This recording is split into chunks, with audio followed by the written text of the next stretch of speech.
Jubilee hills కాన్స్టిట్యున్సీలో ఉన్న కృష్ణానగర్లో మనమైతే ఉన్నాము. సో ఇక్కడ ఆయన ఎంపీగా ఉన్నప్పుడు కూడా హై మెజారిటీతో నిజంగా బీసీలో మన అంజన్ కుమార్ యాదవ్ గారు హై మెజారిటీతో ఇక్కడ గెలిచారనమాట. సో దాని తర్వాత ఆయన 10 సంవత్సరాలు ఉన్న సర్వీస్లో చాలా పథకాలు కూడా చేశారు. అది మనకు కూడా తెలుసు, మనం చాలా రకాలుగా చూసాము, న్యూస్లో చూసాము. అండ్ ఆయన సర్వీస్ 10 సంవత్సరాల్లో కూడా ఎంతమందికి ఎన్ని పథకాలు ఇచ్చి ఆయన ఒక సర్వీస్ని ఒక పేరు ప్రఖ్యాతలు కూడా పొందిన విషయం మనకు తెలిసింది. సో అదే విషయాన్ని మనం ఇక్కడ కూడా ఒకసారి పరిశీలించే ప్రయత్నం అయితే చేద్దాము. ఇక్కడ కొంతమంది కూడా ఉన్నారు, వాళ్ళని కూడా వాళ్ళ మాటల్లో వినే ప్రయత్నం చేద్దాం. ఒకసారి మాట్లాడదాం. సార్ నమస్తే, మీ పేరు? నా పేరు ఈఎల్ రామయ్య. ఓకే, మీరు ఏంటి ఇక్కడ కృష్ణానగర్లో? Krishna welfare president. ఇక్కడ మీరు ప్రెసిడెంటా? ప్రెసిడెంట్ వెల్ఫేర్కి. ఓకే, సో ఇప్పుడు ఎలక్షన్స్ వస్తున్నాయి, మీకు తెలిసే ఉండొచ్చు. హై మెజారిటీతో బీసీలో గెలిచిన వ్యక్తి మన అంజన్ కుమార్ యాదవ్ గారు. సో ఆయన చేసిన పథకాలు కానీ ఆయన ఉన్న సర్వీస్లో ఎలాంటి ప్రయోజనాలు జరిగాయి, ఇంకా ఎలాంటి మార్పులు కోరుకుంటున్నారు మీ మాటల్లో?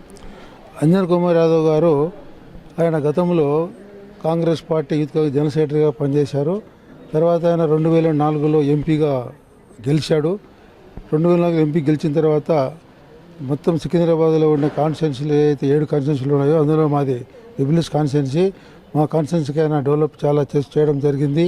ఇక్కడ ఏదైతే మాకు మంచినీటి ఎద్దడి ఉన్నప్పుడు సమ్మర్లో నీళ్ళు సౌకర్యం గురించి 50 లక్షల రూపాయలు మా డిపార్ట్మెంట్ ఆయన ఎంపీ ఫండ్ నుంచి గ్రాంట్ చేయించి మొత్తం 10 లైన్లలో water line 8 inch lines 6 inch lines అన్నీ వేయడం జరిగింది.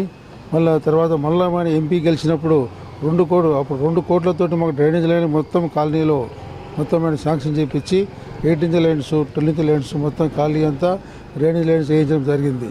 ఆయన ఒక టెంపుల్స్ కూడా కలెక్టర్ సహకరించాడు. మరి కాలనీలో ఏ ప్రాబ్లం వచ్చినా కూడా ఆయన ముందుకుండి మాకు సాల్వ్ చేసేవాడు. అటువంటి వ్యక్తి మాకు జూబ్లీహిల్స్ కాన్స్టిట్యున్సీకి ఎమ్మెల్యే గెలిచినట్టయితే ఆయన అందరికీ ఎవరి పైన కూడా పలికి పనిచేసే వ్యక్తి. అందరికీ ఆయన అజాత శత్రువు. ఆయన అన్ని మతము కులము ప్రాంతం లేకుండా అందరినీ భేదభావం లేకుండా పలకరించి మాట్లాడి పని చేసి పంపించే వ్యక్తి అంజన్ కుమార్ యాదవ్. ఆయన ఉంటే ప్రజలకు న్యాయం జరుగుతుంది.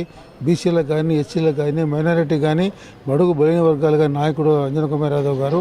కాబట్టి ఆయనకు మేము టికెట్ రావాలని ఆశిస్తున్నాము. ఆ టికెట్ వస్తే మేము తప్పనిసరిగా కష్టపడి వెల్ఫేర్ కృష్ణానగర్ 25,000 ఓట్లు మేము మెజారిటీకి 90% ఓటు గెలిపిస్తామని మా యొక్క దృక్పథం.